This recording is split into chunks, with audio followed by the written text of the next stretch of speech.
Now, the United Nations Security Council is set to hold an emergency meeting on Friday over the pager blasts in Lebanon targeting the terrorist group Hezbollah.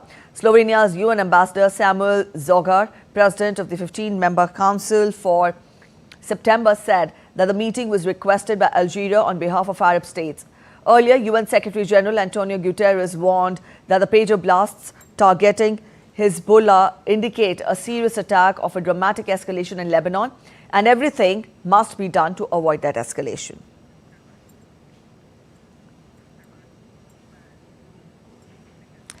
All right, Akshay Dongre is joining us from New Delhi. Akshay, good morning. Now, we know that the UNSC is holding an emergency session today. Now, UNSC is the only body of the UN that can pass a binding resolution. Help us understand, with regard to this, how important and significant is this emergency meeting at the UNSC today? Well, the meeting has been called, it was called by Algeria to begin with, on behalf of the Arab states, as far as the escalating situation in the Middle East is concerned. Now, you have actually mentioned that the UNSC is the only body of the United Nations that can pass a binding resolution. It is also enforceable. However, Priti, we have seen that in the past several years and in several instances, even the resolutions that have been passed by the United Nations Security Council have not been implemented on the ground by several states. There is another problem that is there with the United Nations Security Council. You have countries like the permanent five we are talking about, the countries that have the power to veto any resolution. Now that include US on one side.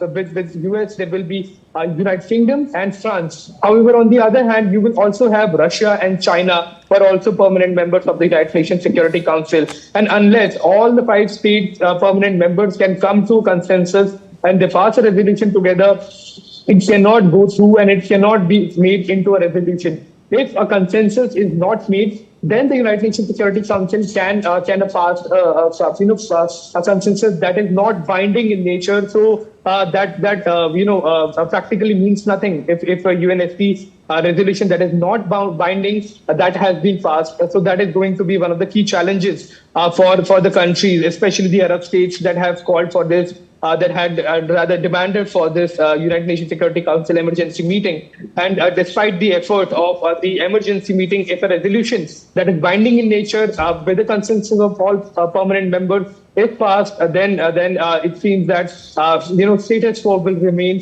as far as the ongoing conflict is concerned. Back to you. All right, Akshay, also, how do you evaluate the current situation in West Asia? How we've seen Israel has intensified the attacks on southern Lebanon, and also we have US, UK urging for restraint from both the sides.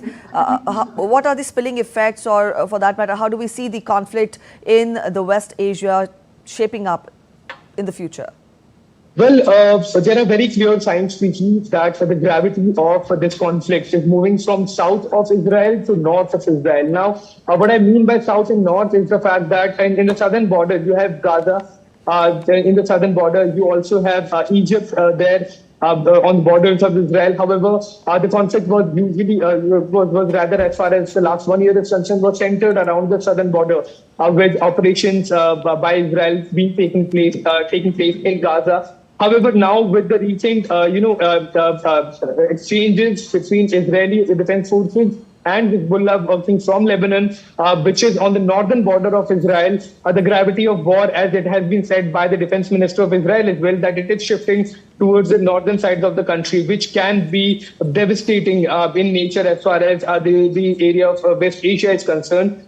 Because for a very simple reason that, while the operations were being carried out in Gaza, Hamas was operating from Gaza, and Israel did not expect much of resistance from Hamas because they were not an organized force. However, operations taking place in another country altogether is going to be devastating for the region, because you have Hezbollah there, you have the Lebanese forces, you have other countries like Syria on the borders of Israel towards the northern side. So it is going to be quite devastating if the war spills out any further. And in fact, Hezbollah, from a statement that they issued yesterday, they have said that the pager blasts that have taken place across the country has been taken by Hezbollah as a declaration of war, which means that the escalation has already started of this conflict.